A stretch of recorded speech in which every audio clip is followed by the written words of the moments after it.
সময় সংবাদের সঙ্গে আছি আমি কামরুল হাসান সবুজ। পেঁয়াজের বাজার আবার অস্থির হতে শুরু করেছে। এক সপ্তাহের ব্যবধানে সব ধরনের পেঁয়াজ কেজিতে 10 থেকে 15 টাকা পর্যন্ত বেড়েছে। ক্রেতারা বলছেন পর্যাপ্ত সরবরাহ থাকলেও বাজার কারসাজি করছেন বিক্রেতারা। কৃষি বিশেষজ্ঞরা পেঁয়াজের অযৌক্তিক দাম বৃদ্ধি ঠেকাতে এখনই বাজার তদারকির তাগিদ দিয়েছেন। কৃষিমন্ত্রী বলছেন পেঁয়াজের বাজার থেকে তথ্য সংগ্রহ করা হচ্ছে, 2-1 দিনের মধ্যে সার্বিক পরিস্থিতির একটা তুলনামূলক চিত্র পাওয়া যাবে। হরিপদ সাহার রিপোর্ট। দেশে পেঁয়াজের উৎপাদন ও চাহিদা কত সেটা নিয়ে প্রতিষ্ঠানভেদে ভিন্ন ভিন্ন তথ্য রয়েছে। কৃষি বিভাগ বলছে চলতি বছর উৎপাদন হয়েছে প্রায় 24 লাখ মেট্রিক টন। এর মধ্যে সংরক্ষণ দুর্বলতায় পচে যায় 30%, যা প্রায় 7.5 লাখ মেট্রিক টন। বাংলাদেশ ব্যাংকের তথ্য অনুযায়ী ইতোমধ্যে ভারত থেকে 8 লাখ মেট্রিক টনের বেশি পেঁয়াজ আমদানি হয়েছে। এসব পরিসংখ্যান বলছে দেশে পেঁয়াজের কোনো ঘাটতি নেই, কিন্তু তারপরও এক সপ্তাহের ব্যবধানে পেঁয়াজের দাম বেড়েছে কেজিতে 10 থেকে 15 টাকা পর্যন্ত। পেঁয়াজের প্রতি পাল্লা বেড়ে গেছে 50 থেকে 60 টাকা। সিন্ডিকেটের মাধ্যমে তারা এগুলো করতেছে। অ্যাকচুয়ালি বাজারে আসছি, দেখতেছি পেঁয়াজের মধ্যে বাজারে ভর্তি আছে পেঁয়াজ, কিন্তু হঠাৎ করে দাম জিজ্ঞেস করলে ঊর্ধ্বগতির দাম। দেশি বীজ বিক্রি হইতেছে হলো আপনার পাবনাটা বিক্রি 58-60, আর মানিকগঞ্জ বিক্রি হইতেছে হলো 650। গত বছর অক্টোবরে ভারত পেঁয়াজের রপ্তানি বন্ধ করে দিলে এর ঝাঁজ ঠেকে কেজি প্রতি প্রায় 300 টাকায়। এমন ঘটনার পুনরাবৃত্তি ঠেকাতে এখনই শক্ত পদক্ষেপ নেওয়ার তাগিদ দেন এই বিশ্লেষক। বাংলাদেশে এবার পর্যাপ্ত পেঁয়াজ আমদানি করা হয়েছে।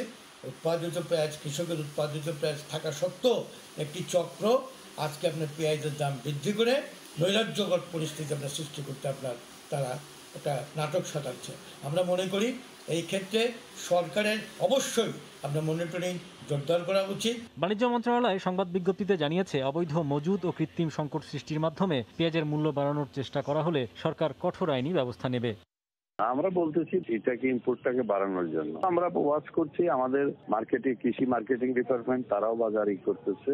আমরা আরো একদিন দুদিন পরে একজাক্ট তথ্যগুলো নিচ্ছি, আমি জানাবো যে কেন উৎপাদন এবং আমাদের কতটা ইম্পোর্ট হয়েছে। পরিসংখ্যানগুলো নিয়ে আমাদের তুলনামূলক এটা বিচার দিচ্ছি। আমাদের উচ্চ জমিতে পেঁয়াজ করা যাবে সেই ভ্যারাইটি আমরা পেয়েছি, এটা আমরা করার চেষ্টা করতেছি। এই অবস্থায় পেঁয়াজের বাজারের অস্থিরতা কমাতে টিসিবি আগামী 13 তারিখ থেকে খোলা বাজারে বিক্রি শুরু করবে বলে জানিয়েছে বাণিজ্য মন্ত্রণালয়। হরিপদ সাহা, সময় সংবাদ, ঢাকা। পিয়ন হয়ে অট্টালিকার মালিক তিনি, বলছি স্বাস্থ্যের দুর্নীতিবাজ আফজালের কথা। স্থানীয়রা জানান স্বাস্থ্য অধিদপ্তরে চাকরির সুবাদে পেয়ে যান আলাদিনের চেরাগ। দুদক আইনজীবী বলছেন অস্ট্রেলিয়া, কানাডা ও মালয়েশিয়ায় তার অর্থ পাচারের তথ্য মিলেছে। আফজাল হোসেনের রিপোর্ট। ফরিদপুর শহর থেকে 10 মিনিটের পথ পাড়ি দিলেই স্বাস্থ্য অধিদপ্তরের সাবেক অফিস সহকারী আফজালের ট্যাপা খোলার বাড়ি। সেই বাড়ি দেখে চক্ষু চড়ক গাছ হবেই। স্থানীয়রা জানালেন আফজালের বাবা সিএনবি ঘাটে কাজ করতেন। ছেলে স্বাস্থ্য অধিদপ্তরের পিয়নের চাকরি পাওয়ার পর আঙ্গুল ফুলে কলা গাছ। ওর বাপ মা গাঙ্গে গাঙ্গে মাছ মারতো, এখন কইতে টাকা হয়েছে বই ফুরে আমরা কইতে পারবো না। হলাম চাকরি করতো স্বাস্থ্য সচিবের পিয়ে নাকি এই হচ্ছে। এর ঠিক পাশেই আরেকটি রাজপ্রাসাদ গড়েন আফজাল। বলা হয় এটি তার ভাইয়ের বাড়ি, কিন্তু সেই ভাই করেন ভুসির ব্যবসা। কি চাকরি করতো তা তো এটা আসলে এসে ডিগিস্তরে আসলে সে সিএনবি ঘাটে ভুসিমালা ব্যবসা করে। দুদক আইনজীবী বলছেন শুধু এই দুটি নয়, রাজধানী সহ দেশের বিভিন্ন জেলায় আরও 24টি প্লট ও ফ্ল্যাট রয়েছে আফজাল দম্পতির। মিলেছে অস্ট্রেলিয়া, কানাডা ও মালয়েশিয়ায় প্রায় 300 কোটি টাকা অর্থ পাচারের তথ্য। হাজার হাজার কোটি টাকা মানি লন্ডারিংয়ের অপরাধের সম্পৃক্ততা পাওয়া যাচ্ছে এবং আমাদের দুদকের অনুসন্ধানে ওনার অস্ট্রেলিয়াতে, কানাডা এবং মালয়েশিয়াতে মানি লন্ডারিংয়ের কিছু নথিপত্র পাওয়া গেছে।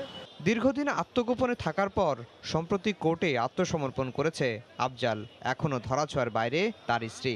1200 টাকার বেতনে চতুর্থ শ্রেণীর কর্মচারী হয়েও 20 বছরে হাজার কোটি টাকার মালিক হন আফজাল দম্পতি। আফজাল হোসেন, সময় সংবাদ, ঢাকা। করোনা পরবর্তী রোগ মাল্টিসিস্টেম ইনফ্লেমেটরি সিনড্রোম বা MIS-এ আক্রান্ত শিশুদের শনাক্তের হার বাড়ছে বাংলাদেশে।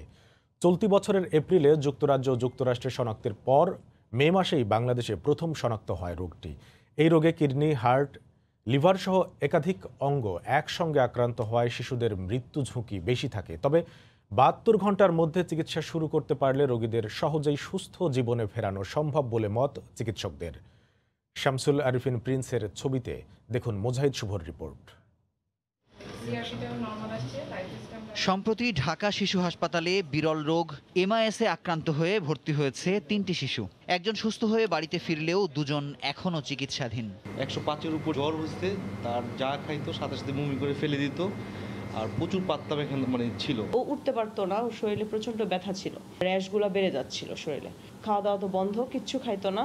টানা 5 দিন মাত্রাতিরিক্ত জ্বর, অস্বাভাবিক দুর্বলতা, পেটে ব্যথা সহ শরীরে র্যাশ উঠলে শিশুকে বাড়িতে না রাখার পরামর্শ চিকিৎসকদের। শরীরের একাধিক অঙ্গ একসঙ্গে আক্রান্ত হওয়ায় আইসিইউ সুবিধা সম্বলিত বড় হাসপাতালে শিশুকে নিয়ে আসার আহ্বান তাদের। চিকিৎসাটা যত আর্লি শুরু করব, রিকভারি তত তাড়াতাড়ি হবে। এবং মাল্টিডিসিপ্লিনারি হাসপাতাল যেগুলো, সেগুলোতে আসতে সবচেয়ে ভালো হয়, কারণ এখানে সব সাবজেক্টের ডাক্তারদের ইনভলভমেন্ট দরকার আছে। তবে ভয় পাওয়ার কিছু নাই। অনেকে হয়তো শুধু একটু জ্বর, কাশি, র্যাশ, তাতেই ভয় পাচ্ছেন। যেহেতু এটা হার্টের প্রবলেমটা বেশি হয়, সেহেতু হার্টে ইকোকার্ডিও প্রপারলি করতে হবে এবং করে একদম যে শিশু কার্ডিওলজি যারা আছে তারাই সাধারণত ভালোটিকে ডিল করে। ইতোমধ্যেই ঢাকার কয়েকটি হাসপাতালে 30-এর বেশি শিশু শনাক্ত হলেও 106 ডিগ্রি জ্বর নিয়ে ভর্তি হওয়া একটি শিশুকে সুস্থ করতে দ্বিতীয় ধাপের চিকিৎসা দিতে হয়েছে। তাই সুস্থ হয়ে শিশুরা বাড়ি ফিরলেই অভিভাবকদের নিশ্চিন্ত হবার সুযোগ নেই বলে জানিয়েছেন এই শিশু বিশেষজ্ঞ। ফলো আপ তো এই রোগের ক্ষেত্রে অসম্ভব গুরুত্বপূর্ণ। পরে জটিলতা নিয়ে প্রেজেন্ট করতে পারে, কিন্তু অনেক সময় ভেসেলগুলি অনেক সংকুচিত হয়ে যায়, রক্ত চলাচল কমে যায়। এটা হার্টেও যেমন রক্ত চলাচল কমে যেতে পারে, ব্রেনেও কমে যেতে পারে, মৃত্যুও ঘটতে পারে। তবে চলমান বাস্তবতায় এই রোগ শনাক্ত বা নিয়ন্ত্রণে আইইডিসিআর এখনো মনোযোগ দিতে পারেনি বলে জানিয়েছে প্রতিষ্ঠানটির পরিচালক। আমরা যে কার্যক্রমগুলো করছি রিসার্চ পারপাসে, এইটার নাই আর কি। মাল্টি সিস্টেম ইনফ্লামেটরি ডিজিজের কোনো কিছু এই মুহূর্তে আমাদের আমরা এটার উপরে কোনো কিছু করছি না। বিশ্বের ন্যায় বাংলাদেশেও 21 বছরের কম বয়সী শিশুদের মধ্যে দেখা দিচ্ছে বিরল এই রোগ। কোভিডের সাধারণ লক্ষণ শ্বাসকষ্ট বা কাশি নেই এমন শিশুদের মধ্যেও দেখা দিচ্ছে জটিলতা। তাই দ্রুত রোগ শনাক্তে সাধারণ মানুষের পাশাপাশি চিকিৎসকদের মধ্যে ব্যাপক জনসচেতনতা সৃষ্টির আহ্বান বিশেষজ্ঞদের। মুজাহিদ শুভ, সময় সংবাদ, ঢাকা। সময় সংবাদে আরও থাকছে। সাগরে ভারতীয় ট্রলার মাছে ভরপুর থাকলেও বঞ্চিত দেশের জেলেরা আধুনিক যন্ত্রপাতি ও প্রশিক্ষণের অভাবকে দায়ী করছেন মৎস্যজীবীরা।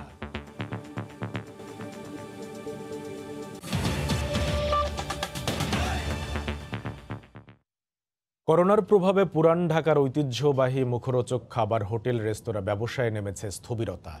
একসময় রাতভর হরেক ধরনের খাবারের স্বাদের টানে ক্রেতা সমাগম থাকলেও এখন ঝিমিয়ে পড়েছে পুরো এলাকা। ইতোমধ্যে বন্ধ হয়ে গেছে বেশ কয়েকটি নামি দামি খাবার হোটেল।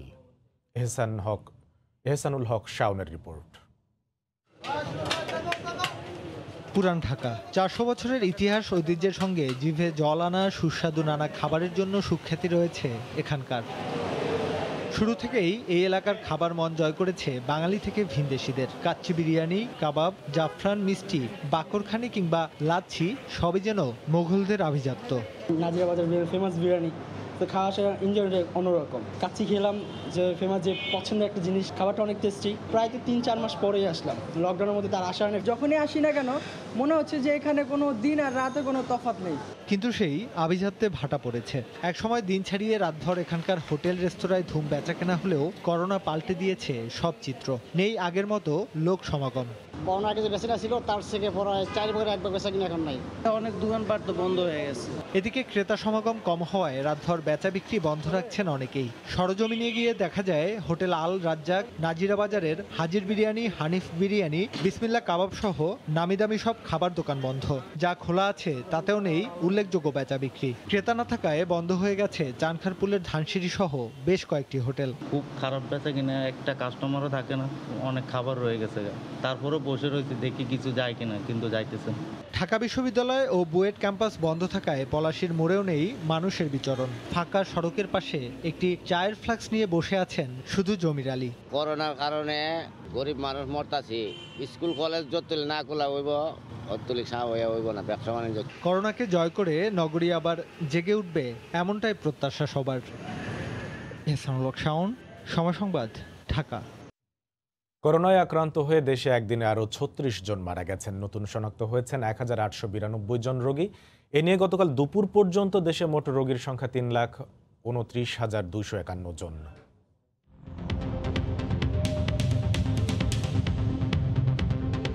গত 24 ঘন্টায় নমুনা পরীক্ষা করা হয়েছে 14,973 জনের। এই পর্যন্ত মোট নমুনা পরীক্ষা হয়েছে 16,59,697 জনের। 24 ঘন্টায় নতুন করে শনাক্ত হয়েছেন 1,892 জন। মোট আক্রান্ত 3,29,251 জন। 24 ঘন্টায় মারা গেছেন 36 জন। এই পর্যন্ত করোনা আক্রান্ত হয়ে মারা গেলেন 4,552 জন। করোনা থেকে 24 ঘন্টায় সুস্থ হয়েছেন 3,236 জন। মোট সুস্থ হয়েছেন 2,27,809 জন। ময়মনসিংহের কেওয়াটখালী পিজিসিবি গ্রিড উপকেন্দ্রে অগ্নিকাণ্ডের 20 ঘন্টা পর স্বাভাবিক হয়েছে ময়মনসিংহ অঞ্চলের বিদ্যুৎ সরবরাহ। কেওয়াটখালী পিজিসিবি গ্রিড উপকেন্দ্রের 3টি ট্রান্সফরমারের মধ্যে একটি সম্পূর্ণ পুড়ে যায় এবং একটি আংশিক ক্ষতিগ্রস্ত হয়। আজ সকাল 8টার দিকে আংশিক ক্ষতিগ্রস্ত ট্রান্সফরমারটির মেরামত কাজ শেষ হওয়ায় এখন দুটি ট্রান্সফরমার দিয়ে পুরো দমে চলছে বিদ্যুৎ সরবরাহ। পুড়ে যাওয়া ট্রান্সফরমার সহ অন্যান্য যন্ত্রপাতি মেরামতে কাজ করছেন পিজিসিবির প্রকৌশলীরা। গতকাল দুপুরে নগরীর কেওয়াটখালী এলাকার পিজিসিবির গ্রিড উপকেন্দ্রে ভয়াবহ আগুনে জাতীয় গ্রিডের 33 কেভি সঞ্চালন লাইন, 132 কেভি ট্রান্সফরমার ও কন্ট্রোল রুমের সুইচ বোর্ড সহ অন্যান্য যন্ত্রপাতি পুড়ে যায়। দেশের বিশাল সমুদ্র সীমায় রয়েছে ব্যাপক মৎস্য সম্পদ, কিন্তু সেটা আহরণে নেই জেলেদের আধুনিক যন্ত্রপাতি। মৎস্যজীবীরা বলছেন আধুনিকায়ন বা প্রশিক্ষণে সরকারের নেই কোনো উদ্যোগ। তবে স্থানীয় প্রশাসন বলছে বিষয়টা সরকারের সক্রিয় বিবেচনায় রয়েছে। বিস্তারিত জানাচ্ছেন এম এ আজিম, ক্যামেরায় ছিলেন রিপন মালি। সমুদ্রে একই স্থানে বাংলাদেশ ও ভারতের জেলেরা মাছ ধরছে। বাংলাদেশি জেলে ট্রলার যেখানে মাছ শূন্য, ভারতীয় ট্রলার সেখানে মাছে টইটুম্বুর। ভারতীয় ট্রলার থেকে একবার জাল ফেলে একদিনে যে পরিমাণ মাছ আহরণ করা হয় তা ধরতে বাংলাদেশি জেলেদের সময় লাগে 15 থেকে 20 দিন। ভারতে অনেক যন্ত্রপাতি আছে, তারা ওই যন্ত্র দিয়ে ওইগুলো দেখে এবং তারা ওই 5 দিনে 4 দিনের ভিতরে অনেক পর্যাপ্ত পরিমাণে মাছ পায়। বাংলাদেশি জেলেদের অভাব রয়েছে প্রয়োজনীয় প্রশিক্ষণের। এখনো তারা গভীর সমুদ্রে মাছের অবস্থান নির্ণয় করেন পানির রং ও স্রোত দেখে। ভারতের উন্নয়ন বেশি, এরা কৌশল বলতে ভালো। আমরা তো ওই যেরকম বাইয়েছে আগে ওই রুমে আমরা বাই। নতুন কোনো কৌশল নাই, আর সরকারও নতুন কোনো পদ্ধতি আমাদেরকে দেখায় না।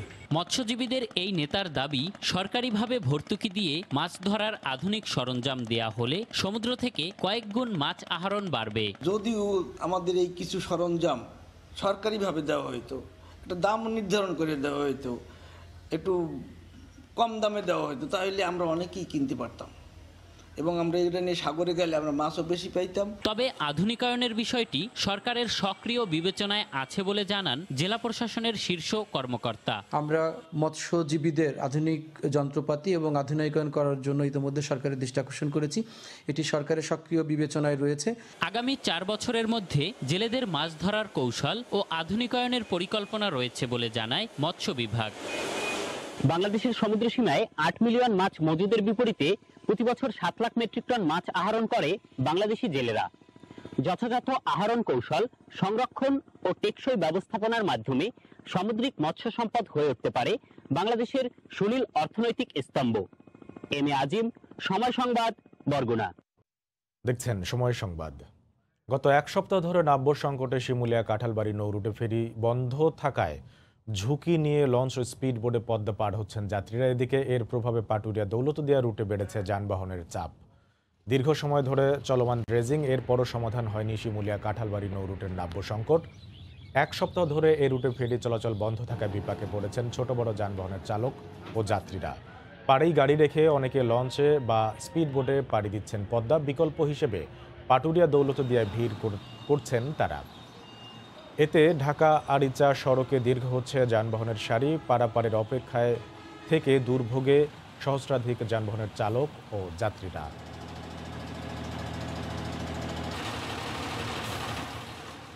এ বিষয়ে বিস্তারিত জানাতে মানিকগঞ্জের পাটুরিয়া ঘাটে আছেন সহকর্মী ইউসুফ আলী। সরাসরি চলে যাচ্ছি তার কাছে। ইউসুফ। সবুজ, তো পাটুরিয়া দৌলতদিয়া রুটে কিন্তু শিমুলিয়া কাঁঠালবাড়ি রুটে বন্ধ থাকার কারণে দীর্ঘ থেকে দীর্ঘ হচ্ছে আসলে যানবাহনের সারি। সেক্ষেত্রে কিন্তু আসলে এই যানবাহনকে শৃঙ্খলায় রাখার জন্য, আসলে সারিবদ্ধ রাখার জন্য পুলিশ প্রশাসনও কিন্তু কাজ করছে। শিবলা থানা পুলিশ কিন্তু এই পাটুরিয়া ঘাট থেকে ঢাকা ইরসা মহাসড়কের যে আসলে ঢাকা পাটুরিয়া মহাসড়কের 7 কিলোমিটার দূরে উথলি সংযোগ পরেও কিন্তু সারিবদ্ধ করে রাখা হয়েছে পণ্যবাহী ট্রাক কমপক্ষে 3 শতাধিক। তো অন্যদিকে কিন্তু পাটুরিয়া দৌলতদিয়া উভয় ঘাট এলাকায় সহস্রাধিক যানবাহন এই মুহূর্তে পাটুরিয়া অপেক্ষায় রয়েছে। অন্যদিকে কিন্তু আসলে পাটুরিয়া দৌলতদিয়া আজকে মরার উপরে একটা খাড়ার ঘা হয়ে দাঁড়িয়েছে কিন্তু ফেরি চলাচল।